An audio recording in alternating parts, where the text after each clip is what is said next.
Thank All you. right, are we okay now? You bet. Okay, so now we can hear.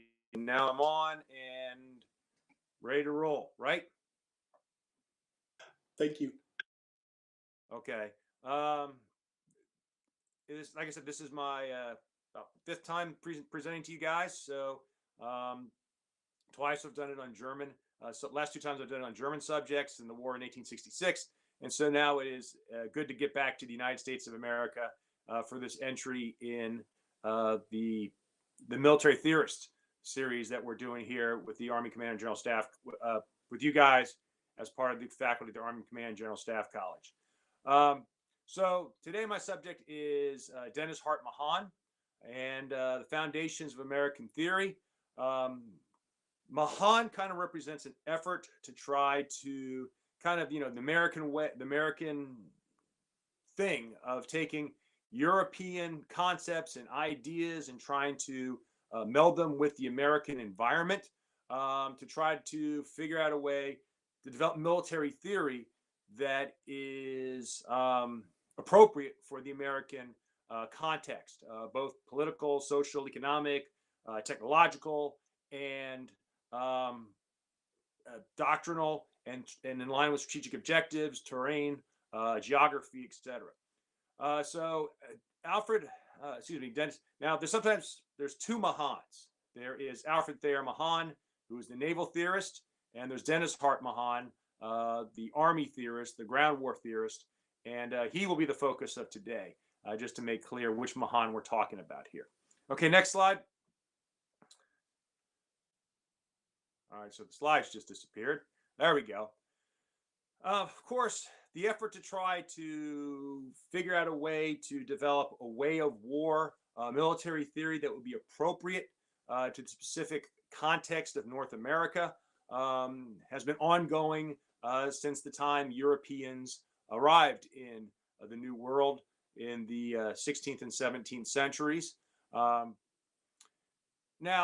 the 16th and 17th centuries, 18th centuries also in Europe, marks the time of the Enlightenment, in which we're getting the emergence of a style of warfare coming out of the religious wars, in which there's an effort to try to limit warfare, make it more contained, make it more controllable, in line with the thinking of the Enlightenment, which is an effort to try to identify scientific principles that govern the world, that govern human affairs, that govern warfare.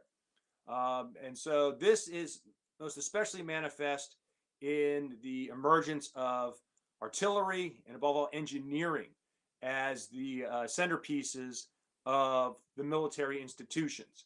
And this, especially in France, is reflected in the prominence that Sebastien Vauban, the great engineer, enjoys in France, and the role that siege warfare and fortifications, the central role that this plays in European warfare. Now, at the time, this is dominating warfare in Europe. In America, the colonists are dealing with obviously a very, very different situation. In Europe, you've got a much more settled area, much more of the modern civilization, towns and cities and institutions. Whereas in America, Americans, the settlers of the British settlers in North America, are trying to develop ways of war that are appropriate to the specific geographic and human context they encounter. Nonetheless, there is some influence, and you can see this in fortifications that are built at places, Fort Ticonderoga in Quebec. There is the effort to build these kind of Vaughanian fortifications to protect particularly important locations. Now, but of course, generally for the most part, warfare in the New World consists of conflict between the white settlers and the Native Americans. And out of this evolves what one historian has called the first American way of war, which is a very irregular, which is some kind of skulking way of war that involves irregular operations on the frontiers, on the borderlands between European settlement and the Native Americans. And this is very different from the way warfare is being practiced in the old world. Now, of course, the Old World, New World conflicts come together in a number of colonial conflicts, King George's War, the Great War for Empire, and in the War for American Independence that breaks out in 1775, not as the War for American Independence, but as resistance to British rule and by portions waged by conflict waged by the militia. Um, but quickly becomes clear that if the United States is to wage warfare successfully for its independence, it's got to develop the institutions and the ways of making war that are recognizable to Europeans, to British and the French, the British who are our adversaries, and the French who are eventually going to be our allies. Um, and one of the big concerns that develops is fortifications. Particularly important point in North America, identified earlier on by George Washington, the commander-in-chief of Continental Forces of the Defenders of the 13 Colonies. And he quickly identifies, the Hudson River as critical to the success of the Revolution.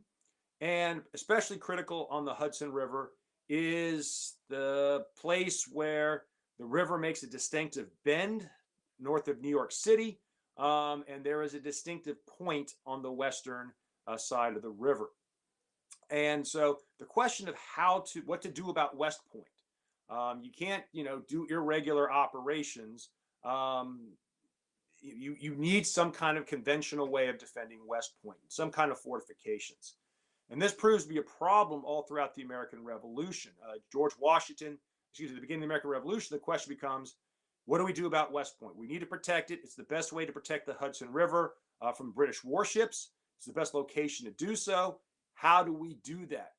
Where do we find the engineers, the people who know how to construct fortifications, plan fortifications, protect fortifications? How do we find people who can do that? Now, initially, the new state, the colony of New York, takes the lead in this and contracts with an individual by the name of Bernard Romans, who is trained as a scientist, but doesn't have a lot of experience in military engineering. And his initial design is not very effective.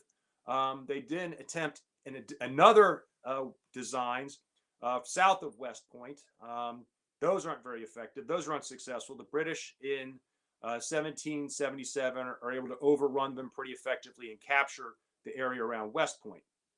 Now, after the British fall back to New York City,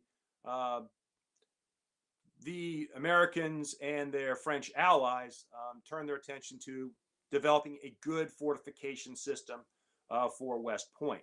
And the key figure in this is going to be the Polish patriot Tadeusz Kościuszko, who, along with other anti-British officers, have volunteered their services to the American Revolution. And Kościuszko begins to design a fortification system around West Point, which is focused around the Great Chain to block the Hudson River. Then there's a series of batteries along the river. Then there's a big fortification on the plain at West Point. Then there's a system of fortifications on the higher ground around it.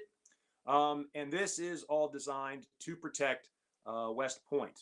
And it does its job. The British don't challenge the defenses at West Point, other than when they try to get Benedict Arnold to sell them to him.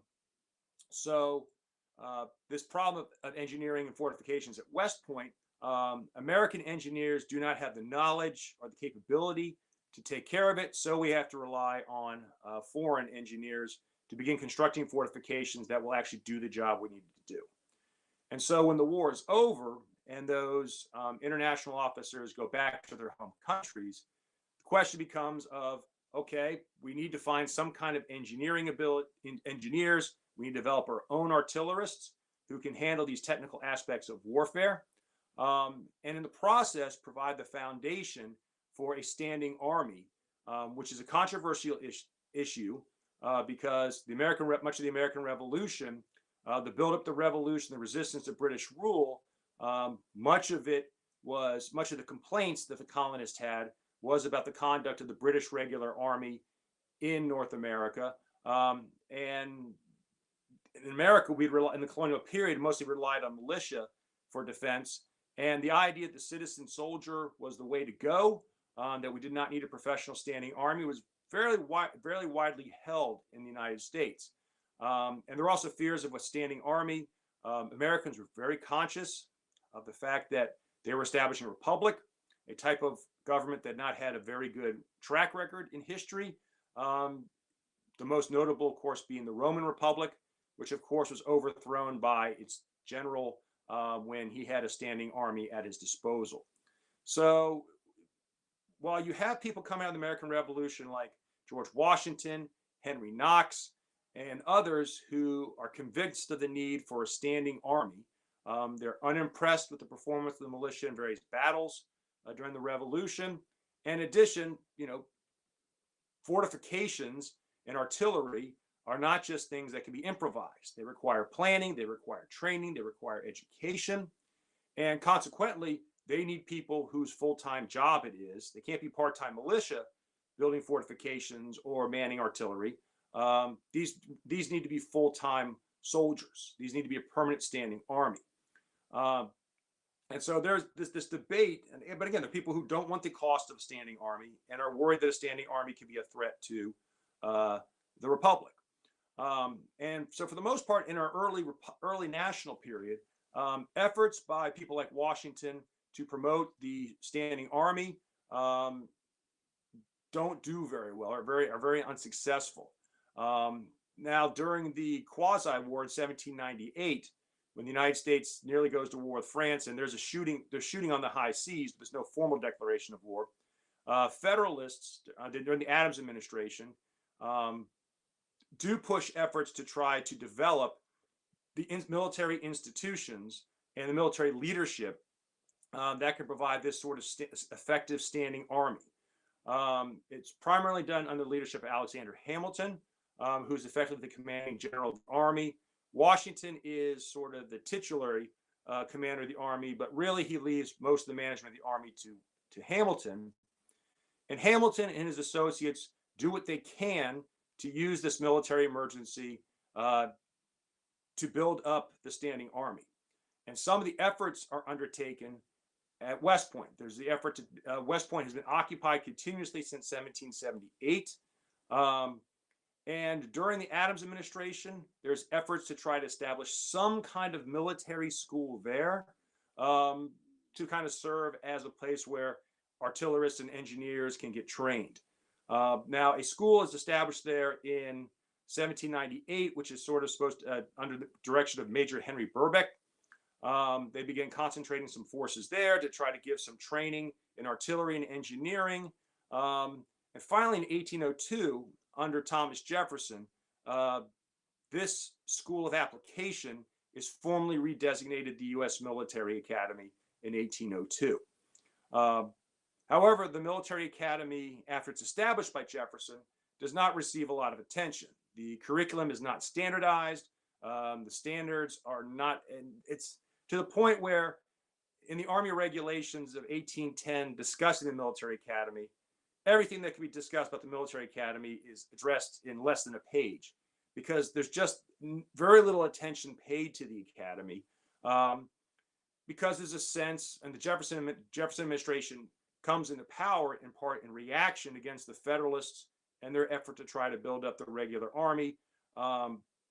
Jefferson's motives for establishing the Military Academy have been debated much by historians because it seems to be inconsistent that Jefferson, this person who tended to be anti-military, anti-standing army, he is the father of the Military Academy.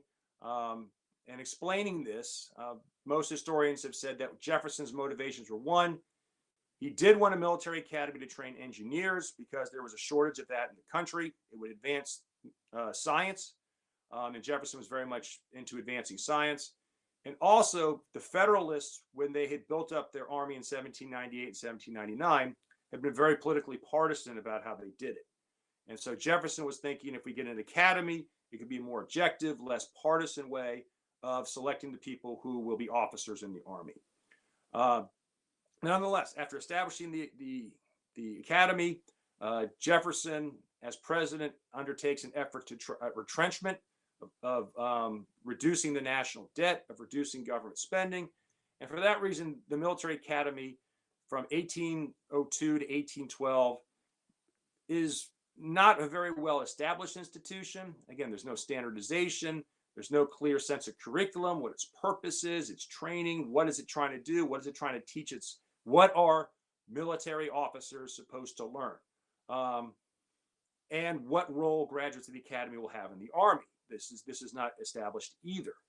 So up until 1812, the academy at West Point is not a very large concern, but that is going to change. Next slide, because in 1812, next slide, in 1812, the United States goes to war again with Great Britain. And at the time, of course, Great Britain is engaged in perceived to be a life and death struggle against Napoleon. Actually, can you go back to the previous slide? There's some images up there that I want to explain. Okay, for map on the left, obviously, is West Point at the time. You see the distinctive bend in the river. On the west side, you see the point, you see the chain, you see the fortifications that were established. These two individuals, Louis Duportail, he was the French officer who was sent over and became head of engineers in the Continental Army, again, reflecting the lack of expertise that Americans themselves have at engineering. The gentleman next to that is Jonathan Williams, who is the first superintendent of the United States Military Academy. But kind of reflective of, how little attention and how little priority the academy has. Williams devotes as much attention to trying to develop a U.S. military philosophy society as he does to trying to develop the academy. And so the academy, like I said, really suffers from neglect, lack of standardization, lack of attention, lack of resources until 1812. Next slide, please. Then we get these images from 1812 to 1815. The United States goes to war with Great Britain, and presuming with Britain focusing its efforts against Napoleonic France, there's a lot of ambition about, it should be pretty easy for the United States to mobilize its militia, get its citizen soldiers going, and then go up and attack Canada and take Canada, and this should be pretty good. Things don't work out. In 1812, instead of taking Canada, the American force at Detroit surrenders to the British. And then the ultimate humiliation, in 1814, the British come into the Chesapeake Bay, and they burn the White House, and they burn the Capitol, and capture the capital of the United States after a fight in which the militia run away pretty quickly. So 1812, 1815, you've got this mixed success. The United States military does achieve some successes, but in the minds of military officers, much more compelling are the embarrassments of this conflict, and a sense that the informal amateur system that the United States has been pursuing up into 1812, with neglect of this military academy and institution, that this is something that needs to be remedied and something that needs to be addressed. And consequently, the War of 1812 is going to set the stage for efforts at Army reform. Now, a burned Capitol and burned executive mansion definitely provide a lot of encouragement to members of Congress to rethink, and the President of the United States, James Madison, to rethink their ideas about relying on amateur soldiers. Next slide, please. And ultimately, what's going to happen is going to be a period of Army reform, and taking place, associated largely with Secretary of War John C. Calhoun in James Monroe's administration. And under Calhoun's direction, a series of reforms are undertaken that are going to fundamentally shape the Army going forward. Calhoun, the leader within the administration, one of the leading people advising him in the Army is Winfield Scott, who during the War of 1812 had been captured initially, and during his time in captivity gets an opportunity to see how the British Army operates, the professionalism of it, the way its officers conduct themselves. And Winfield Scott comes back determined to improve the professionalism of the Army. And he works very closely with Calhoun to do this. And some of the basic concepts that guide Calhoun is the concept of the regular army, the permanent army, should be kept relatively heavier in officers in peacetime than it would be in wartime. And the idea is when the war comes, the army will expand by bringing, the question of militia soldiers versus recruits, volunteers versus professional troops. This had been a big issue because Americans tended to want to rely on militia, and belief as, militia is safer for the republic because militia are the people as opposed to a regular army. Well, Calhoun gets the basic concept that in peacetime, we should maintain an army that's heavier on officers than enlisted men. And when war comes, volunteers and militia will come in as enlisted men, but those permanent officers will provide a core of experience, a core of professionalism, that they can then provide direction for a much more effective American military system. The second priority is to develop coastal forts and infrastructure. American strategy it revolves around a couple basic concepts. One, first line of defense is the Navy, because if any foreign country wants to fight the United States, obviously they're going to have to cross the Atlantic Ocean to do so. So the Navy will be our first line of defense. Second line of defense will be these coastal fortifications. And after the War of 1812, the United States brings in a French officer by the name of Simon Bernard. And under Bernard's direction begins the development of what becomes known as the third system of fortifications, a series of coastal fortifications. There had been a first system and a second system, but the way the British had been able to relatively easily land forces in the Chesapeake, land forces on the Mississippi River in preparation for the Battle of New Orleans, had created a sense that our current fortifications protecting our sea coast were inadequate. And so in order to build these fortifications, you were going to need engineer officers, artillerists.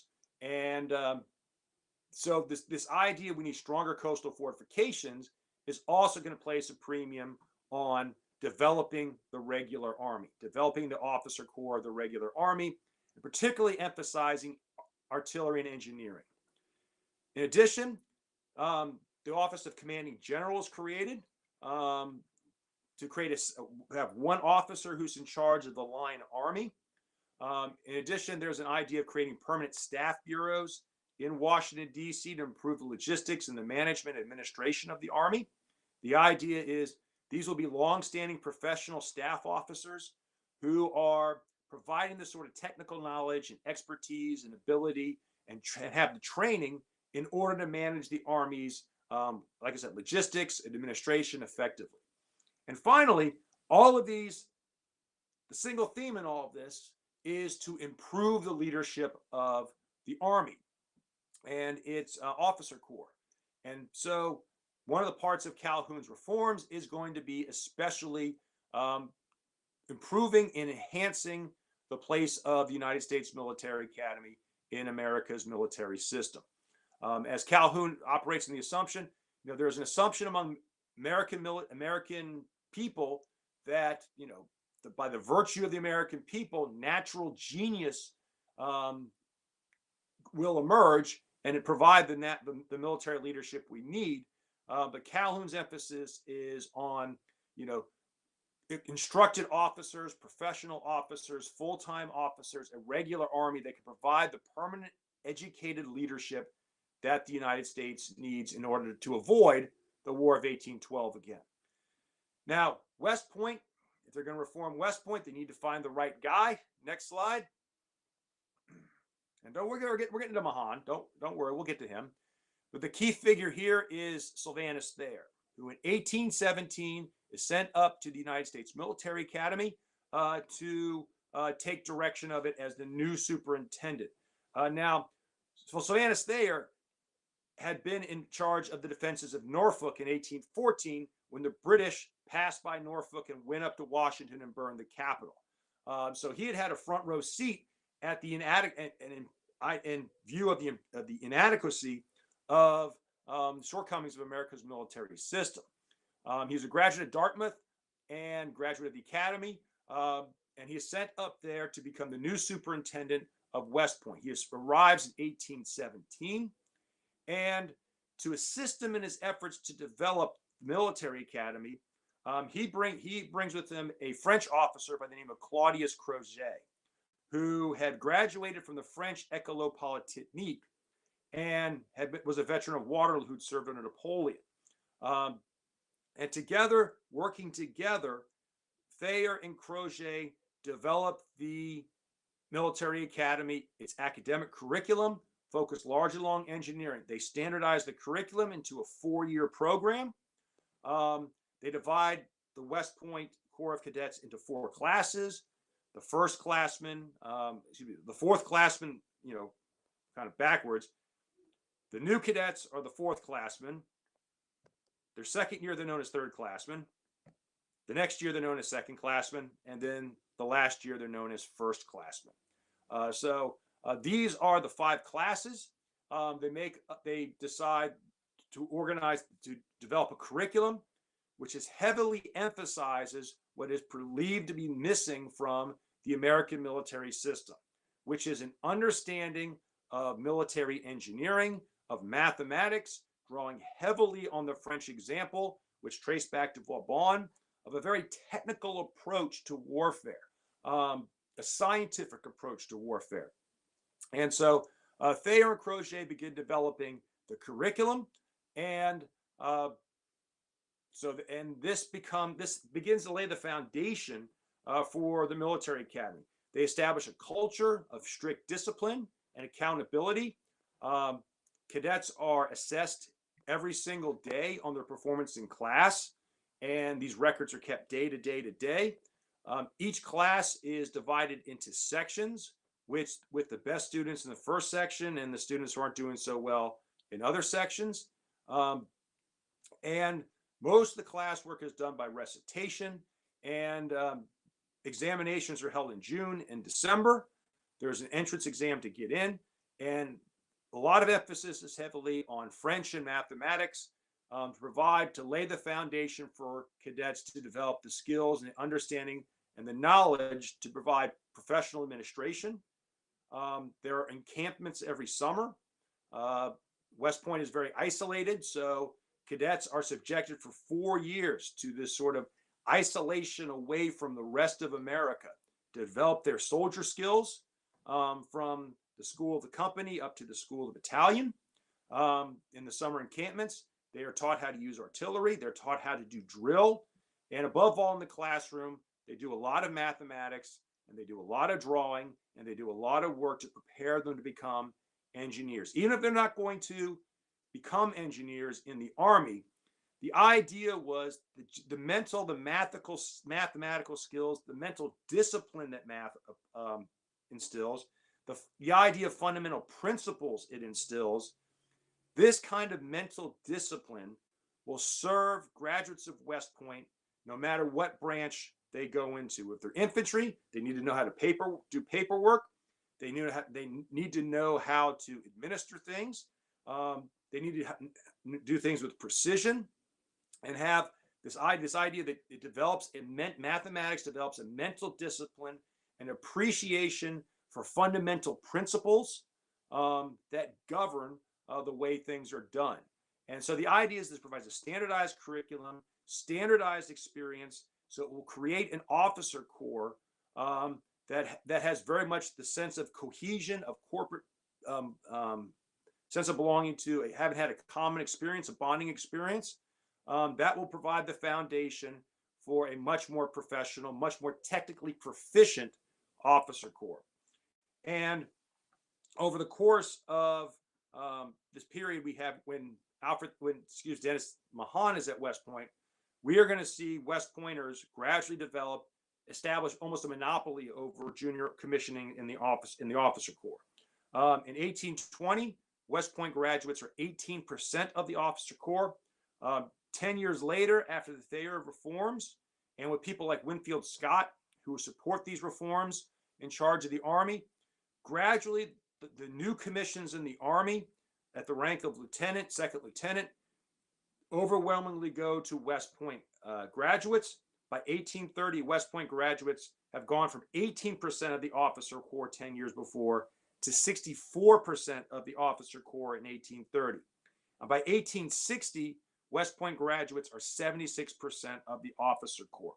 So this West Point experience becomes foundational for the development of the United States Army in these decades between the War of 1812 and the War with Mexico and then the American Civil War.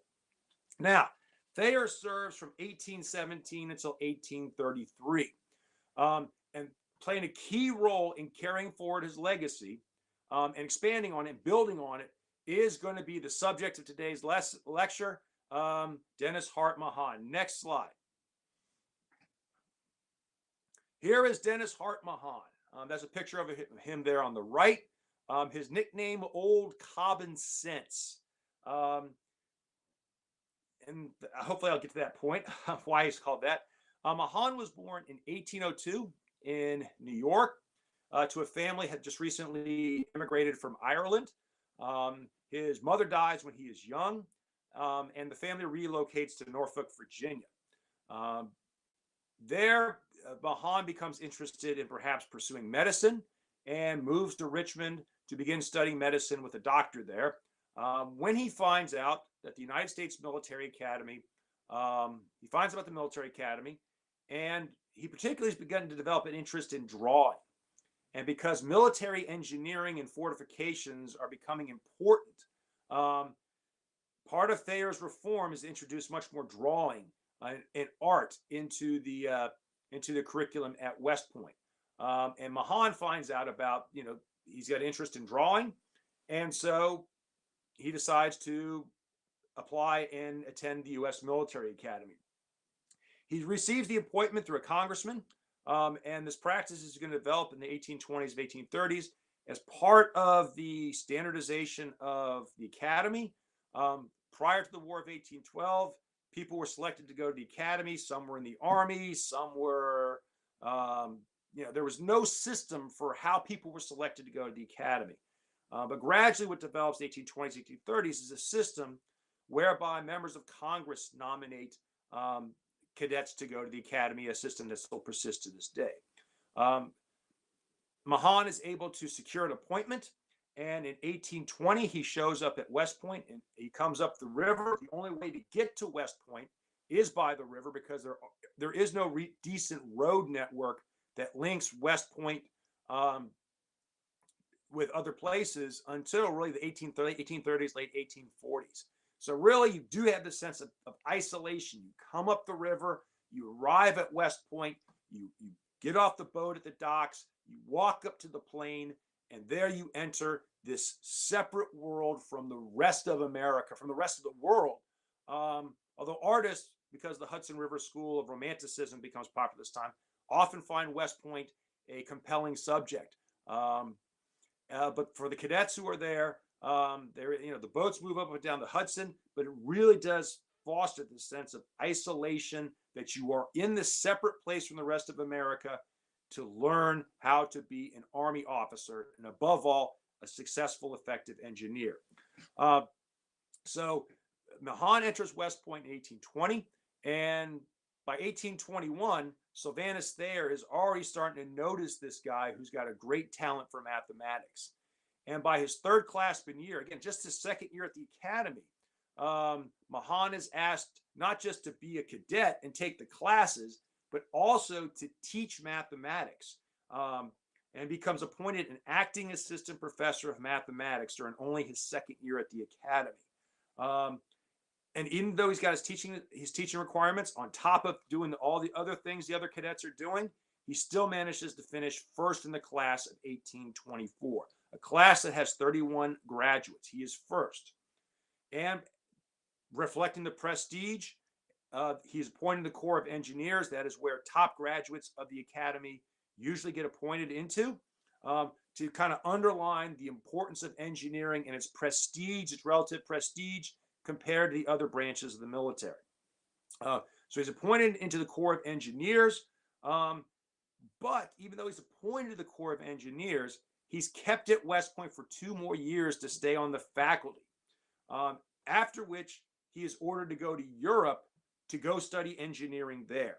Thayer is clearly viewing Mahan as a protege, and so Mahan is sent to Europe to study public engineering, military engineering.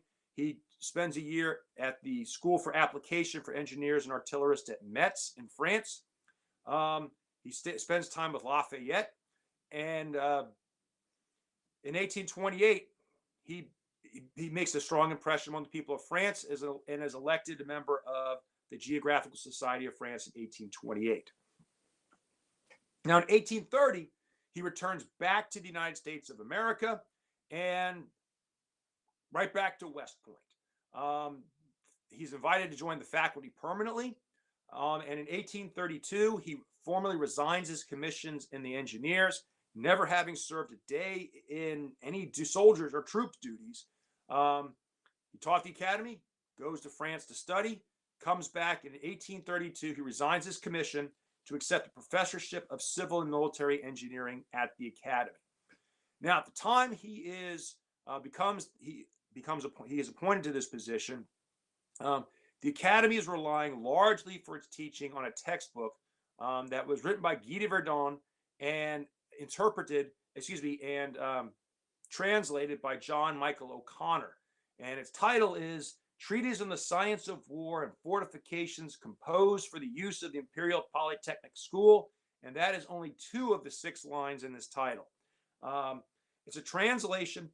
It places a heavy emphasis on permanent field fortifications, their constructions. It does look at campaign theory derived from European texts, authors like Henry Lloyd and Antoine Jomini. And it looks at historical examples and relies heavily on geometry to explain how armies should operate in the field. It just talks a lot about lines of operations. It draws heavily on popular currents in military theory in Europe, especially that reflected in the works of Baron Antoine Jomini, with its emphasis on lines of operations, lines of communications, geometric fortification, geometric concepts. And again, it kind of reflects an Enlightenment concept through geometry and enduring principles that that you can figure out how the rules, the science of warfare.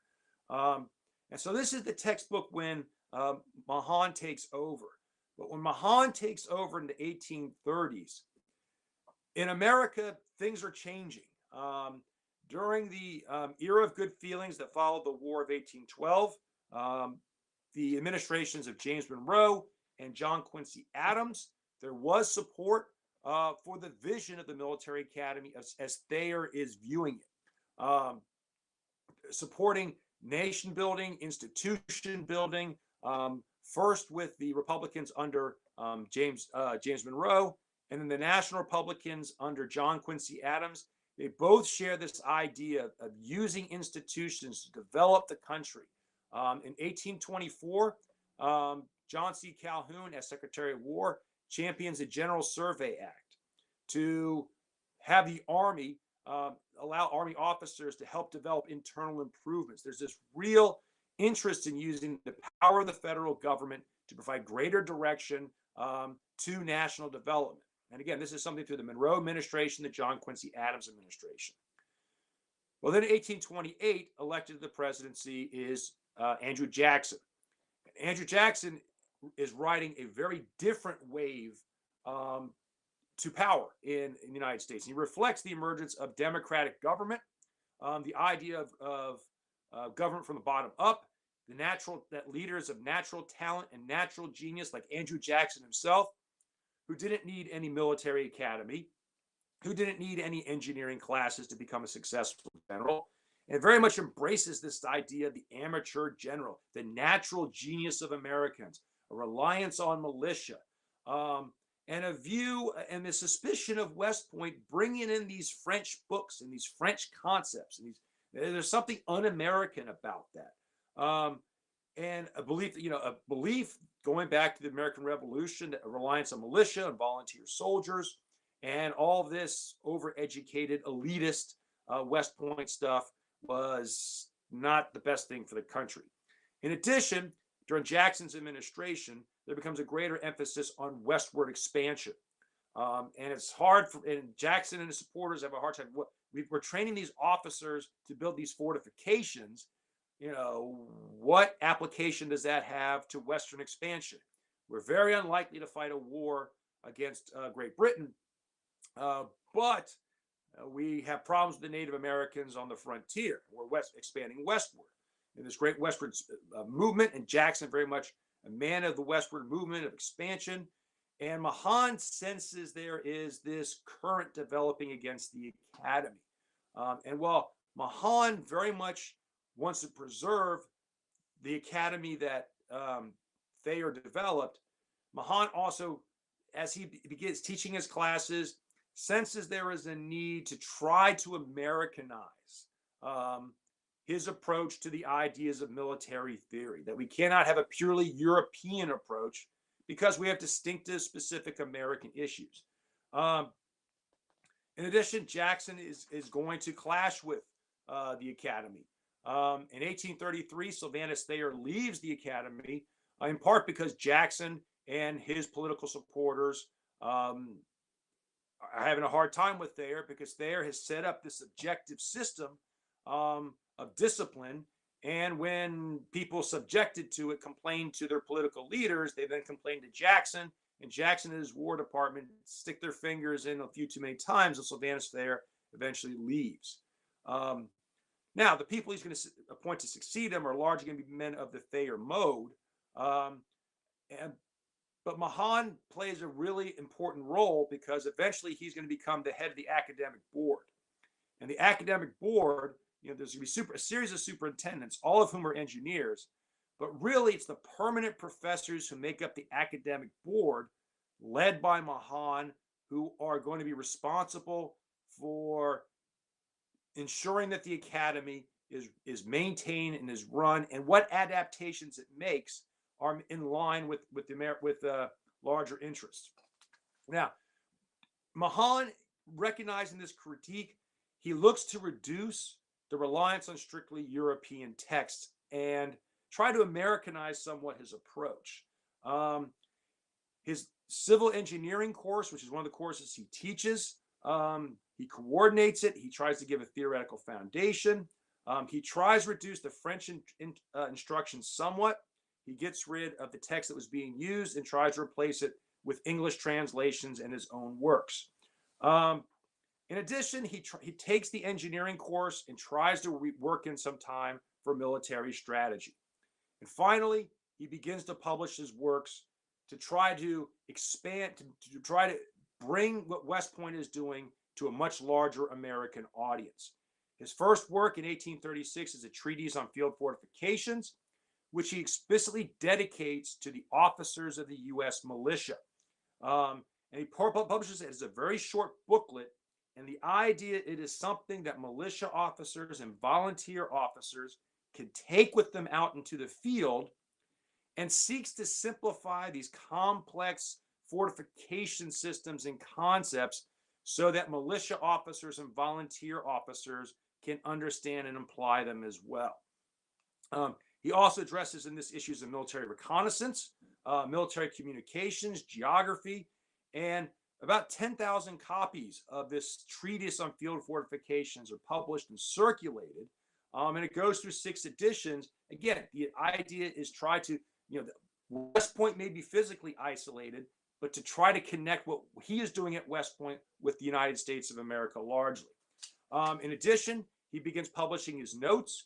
In 1837, in elementary, he takes the course he's doing on civil engineering, he takes his course notes, and he publishes those as well. And this effort to try to reach out to a larger society is effective and successful. In 1837, Brown and Princeton recognize what he's doing. And the following year, he becomes the head of the academic board at West Point. He stops using Vernon and O'Connor and instead replaces them with printed copies of his own 30 pages of notes for his class on the science of war. In his class, which only really, the only exposure to strategy that a military theory or campaigns in the field that cadets at West Point receive come in the course of his class on military engineering and the science of war, in which he delivers in 6 3-hour lessons with 24 hours of study outside the class devoted. And again, he moves away from this textbook that they were used before, and instead the reading comes from his own notes. And the basic concepts are, again, in line with the Enlightenment ideas and Jomini, is the concept of lines of operations. Of conducting operations in the field, he places a lot of emphasis on bases of operations, lines of operations. He values the offensive to seize the initiative. So a lot of emphasis on field fortifications, in part because this is part of Mahan's effort to adapt what he's doing to current circumstances. He recognizes and understands that, unlike in Europe, where you have professional armies, if the United States goes to war, a lot of the soldiers are going to be volunteer soldiers who are members of the political community. And so field fortifications, in addition to providing bases of operations and siege warfare, they're also important because they will protect and spare the lives of soldiers. Mahan points to Napoleon as a great commander, as the epitome of the science of war, and draws a lot of his ideas, as Jomini did, from and uses it to illustrate from Napoleonic campaigns.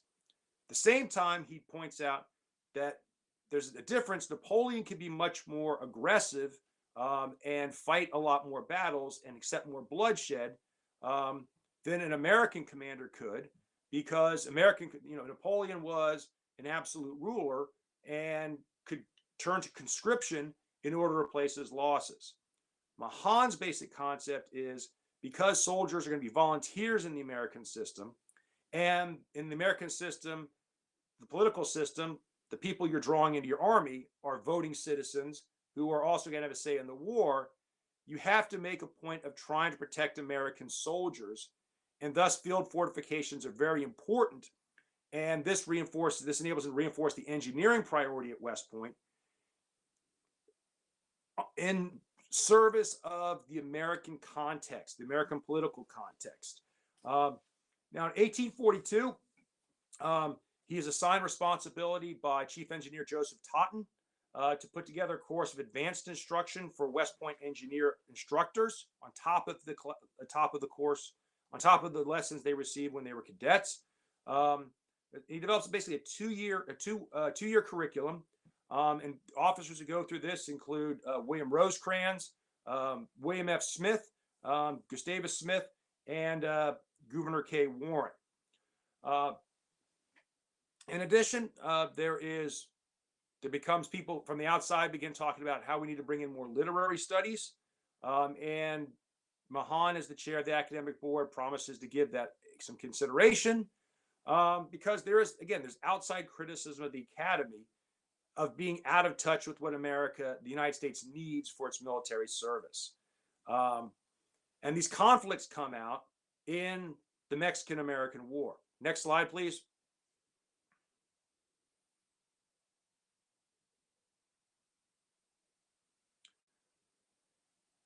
When the United States goes to war in Mexico, this is going to be the first significant test of the military concepts and theories and instruction that Mahan has provided to the West Point cadets who have been coming through the school as long as he's been in charge of the engineering curriculum and the science of war curriculum. And of course, the war in Mexico, you have 523 West Point graduates serving there. And they dominate the staffs. Now, when the United States goes to war, the president is James K. Polk, who was a protege of Andrew Jackson. And James K. Polk very much shares Andrew Jackson's prejudices in favor of citizen generals, in favor of citizen soldiers, and lack of enthusiasm for West Point graduates and and the engineering concepts and the engineering focus of West Point.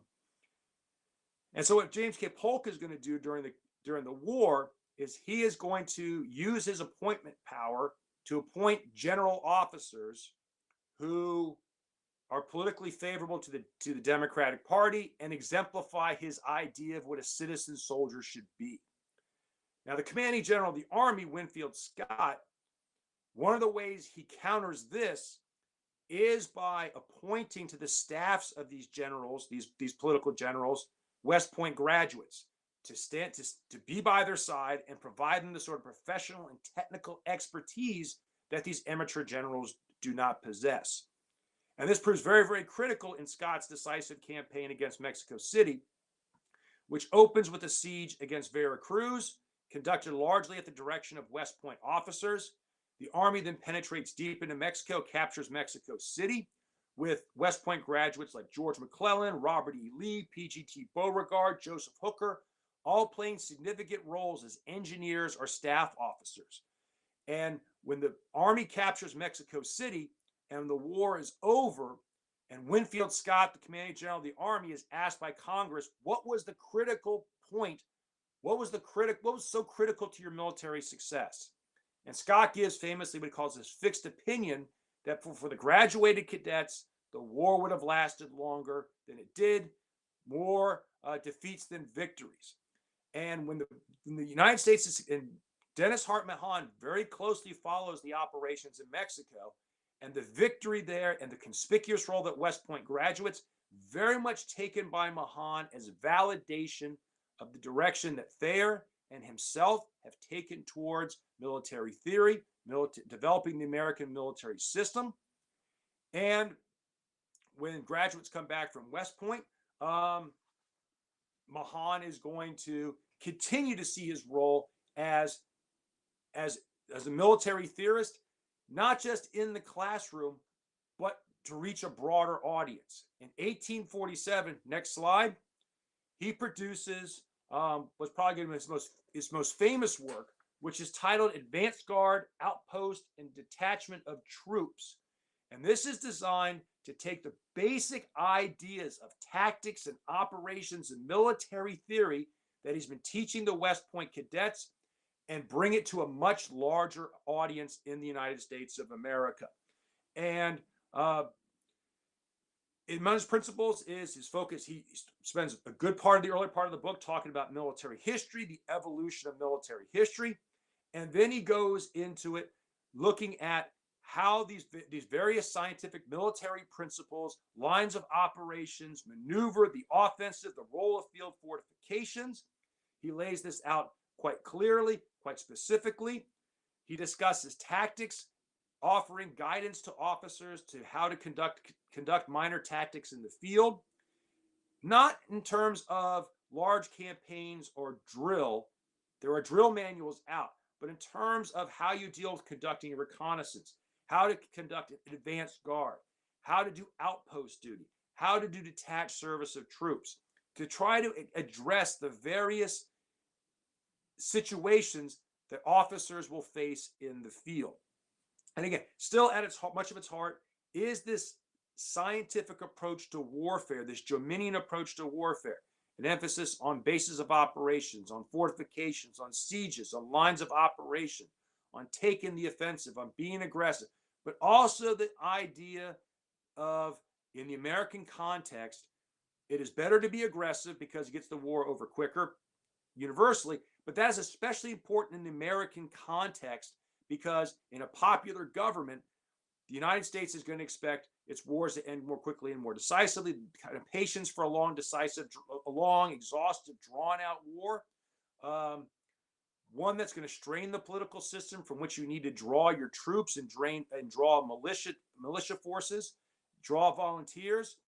Again, very conscious, very acutely aware of the specific American context in which these basic principles, how they can work and how they occasionally do need to be modified a bit. Now, in 1848, in addition to publishing Outposts in 1847, in 1848, Mahan, at the suggestion of some of his former cadets, now officers, forms what is called the Napoleon Club at West Point. And basically, officers were stationed at West Point. They come together a couple of Wednesday nights, and members, it's a seminar essentially. Members of the Napoleon Club, these officers will present papers on various Napoleonic campaigns. They'll discuss them, and it kind of serves as a postgraduate experience for the officers who are there. And some of the officers who attend there, their pictures are here. They'll play a notable role in the Civil War. George Thomas, George McClellan, Porter Alexander, Cadmus Wilcox. And there's a question mark by Lee because we don't have clear evidence that Lee participated in the Napoleon Club. Nonetheless, when Lee was there as superintendent in the 1850s, there's probably a good chance that he was aware of what Mahan was doing and probably did attend, or at least was aware of what was going on in the Napoleon Club. All right, I see I'm running short on time. So next slide, please. Of course, Mahan follows the Civil War closely and takes great pride in the performance of his former students at the academy, performing the war, the conspicuous role. West Pointers dominate the command ranks of Union and Confederate armies. And in some ways, West Point is viewed by some as officers as their validation of the academy. But by 1871, Mahan, whose health had never been especially robust, he was kind of a thin, had a raspy, had sinus issues. And so when he talked about, military principles need to be applied according to common sense, the phrase common sense often came out of Cobbon Sense because he had a sinus issue. By the late 1860s, his health is really deteriorating. So finally, in 1871, the Board of Visitors at the Academy decide that while Mahan has contributed in the classroom, although tough in the classroom, as earlier quote, one that said the cadets appreciated him the way you appreciated a battle after it was over. In 1871, the Board of Visitors decide that Mahan, it's time for him to retire and step down. And in September 1871, he gets on a ship called the Mary Powell in the Hudson River, and he jumps off it and commits suicide. And he's buried at the West Point Cemetery now. And of course, his legacy is the Academy going forward, which is going to continue in much the tradition that Thayer, the foundation that Thayer laid, that Mahan continued forward. The ideas on military as an organization, military doctrine and theory, the ideas of Mahan carry forward into the post-Civil War Army. And of course, his legacy is also going to extend into the Navy because his son, Alfred Thayer, is going to become a big theorist of naval warfare, who I think may be addressed later in this series. Hopefully in this series. But that's what I have to say about Denis Hart Mahan. Next slide. If you have any questions, I am ready to address them. And that's Mahan Hall at West Point, which houses the civil and military engineering departments at West Point. Okay, so I have got my phone up, and if you got questions, send them on.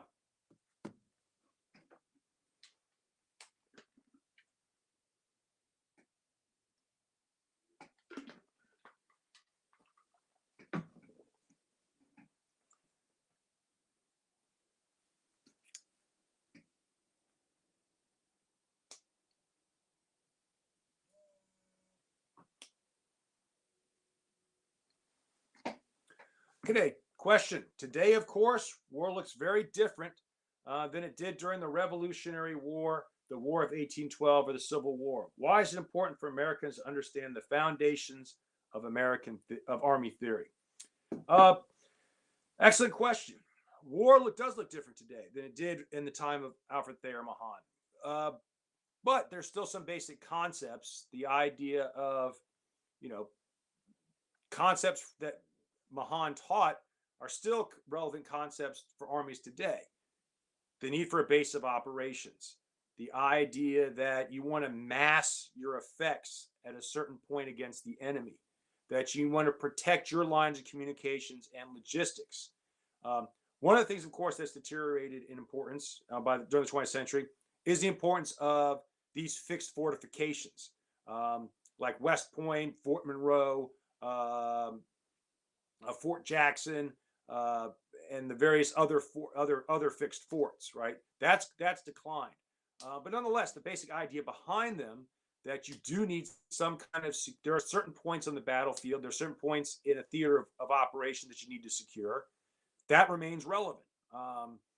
And up until the time of, Napoleon, most of these things were passed along, but there was no real effort to codify and write them down. And so what Mahan is trying to do is write these concepts down, these basic fundamental principles of logistics and massing your forces and maneuvering your forces. It's better to hit an enemy on the flank than hit him in front. It's good to fortify your position when you've got to fight in the defensive. Sometimes fortifying a position can provide economy of force so that you can maneuver somewhere else. These are still basic relevant ideas that apply, even if some of the specific techniques and means of war have changed. Some of the ways of war, and again, this is a basic Enlightenment concept, is that ways of war, there are enduring principles that you want to mass your forces, that you want to maneuver, that you want to have your base successfully secured. You want to cut the enemy off from his base, the importance of logistics. Much of this, as Mahan points out, his nickname is Old Cobbon Sense. Common sense, right? Much of this is common sense. Yes, you need to establish your base of operations. Yes, it's good to try to deny the enemy his base of operations. But again, the idea is Mahan, instead of people having to figure this out through their common sense, they instead got reference, or they've got classroom experience that can teach them. And also the basic idea that, there's basic, again, people have these works, they've had the teaching experience, so then they can, now that they've known these fundamental principles, they have these ideas, then they can, once they've got the foundational knowledge, then they can start applying it creatively and critically. That's the basic idea there. Why was it about Napoleon and the French that so influenced American strategy and theory? Excellent question. Obviously, two factors at work here. One, our opponents in our first wars are the British, right? The American Revolution and the War of 1812. The War of the American Revolution, of course, the French are our most important ally.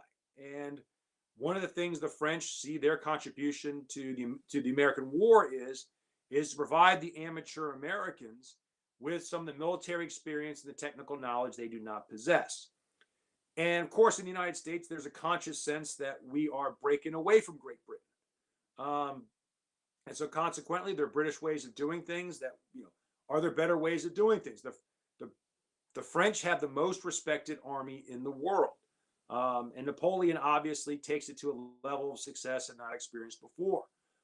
He ultimately loses, but on the battlefield, Napoleon's success definitely, there's a Napoleonic influence that endures in warfare because just the dramatic nature of his victories. And, he takes France from its borders all the way to Russia. It doesn't work out in the end, but in the process, if you're thinking about battles and campaigns, Napoleon offers some pretty impressive things to admire if you're looking to admire those things. In addition, the French tradition of the military enlightenment, again, engineering and artillery is a way to distinguish the professional officer from the amateur officer, the one who is educated in European techniques, these transatlantic scientific principles. That's what distinguishes a professional regular army officer from a militia officer. And again, this is a period in which the army is trying to establish its authority. Regular army officers are trying to establish their authority, their unique responsibility, their unique leadership roles in America. And one of the ways of doing it is by defining what they have and the amateur generals do not, and drawing on French ideas and French concepts, We have it. You amateur soldiers do not. So therefore, you should follow us when it comes to conducting war. In what ways, if any, has West Point remained the same since its inception in 1802? Well, you know, if you listen to West Point graduates, the one thing that's constant about West Point since 1802 is that it's been going downhill ever since. Remained the same since its inception in 1802. Again, 1802, you need to separate 1802 to 1812. West Point doesn't play a very large role in America's military system. It's kind of there, but it's not really developed. After Thayer, after the reforms of John C. Calhoun, West Point very much plays a large role in laying the foundation for the emergence of the Army as a military profession and irregular Army officers with West Point graduates at the core of this, having the expertise and knowledge, West Pointers dominating the Army, the small professional Army, which is a small professional Army well into the 20th century. And even as the Army expands, as America's international responsibilities expand, West Pointers are still disproportionately represented in our General Officer Corps. Okay. The Confederates were developing there and growing. Did they base their tactics and strategies on Mahan's theories, or they pull from other sources? Again, the graduates of West Point, the Confederate Army commanders, you have to delineate which Army commanders you're talking about. Robert E. Lee graduated from West Point before Mahan arrived. Nonetheless, as a member of the Army Officer Corps in the decades afterwards, he had officers coming into the Army that he's working with who did serve under Mahan. And, you know, Lee is much a part of this professionalizing regular Army as anybody else. So undoubtedly, he would have been influenced by people who were influenced by Mahan. And as I mentioned before, Robert E. Lee is an engineer. And so, you know, Robert E. Lee graduates second in his class in 1829, goes into the engineers. And again, the interaction between the engineers and the academy, because the engineer officers run the academy. So the fact that Lee is a distinctive member is a significant member of this Corps of Engineers means inevitably his interaction with officers, secondhand, firsthand, who have worked with Mahan. Of course, he gets firsthand contact with the academy when Lee is superintendent there. And once again, I mentioned earlier, the Napoleon Club is running when Lee is there. We have no direct evidence that Lee participated in it. Nonetheless, West Point's a pretty small community, and Mahan was the head of the academic board, so Lee would have definitely interacted with Mahan, and it seems reasonable that Lee would have attended some of these meetings. But again, other Confederate officers, Stonewall Jackson, 1846 graduate, he studied under Mahan. Braxton Bragg, 1830s, he would have studied under Mahan. Jefferson Davis graduated before Mahan came along. But again, the Army Officer Corps particularly the Corps of Engineers, is relatively small, but powerful and influential. So Mahan's ideas are circulating in the Army. Whether someone has direct contact with Mahan or not, they're going to be influenced by Mahan. Or, you know, again, much of Mahan himself confesses, you know, a good deal is establish a base of operations. Clearly understood. Sieges are complicated. Understood. Maneuvering to try to cut off the enemy's line of communications. You know, people have been doing that before Mahan came up with the idea. But still, Mahan's ideas and it influenced officers is pretty clear. So that's all the questions I have. Thank you so much. Okay, either I exhausted the questioners or something else.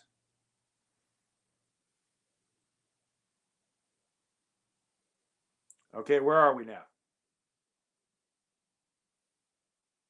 Thank you for joining the Dole Institute of Politics for our program this afternoon. If you are a student and would like to join the Dole Institute Student Advisory Board, please contact us by emailing dolesab@ku.edu. In a few weeks, on Wednesday, April 14th, we look forward to hosting Bob Kendrick for his program, A Conversation on Race 3, Baseball, the Color Barrier. You can access this program on the Dole Institute's YouTube channel, just like today's program. Refer to doleinstitute.org for up-to-date information on all of our upcoming programs. We hope you enjoyed this afternoon's program. Thank you, and we will virtually see you next time.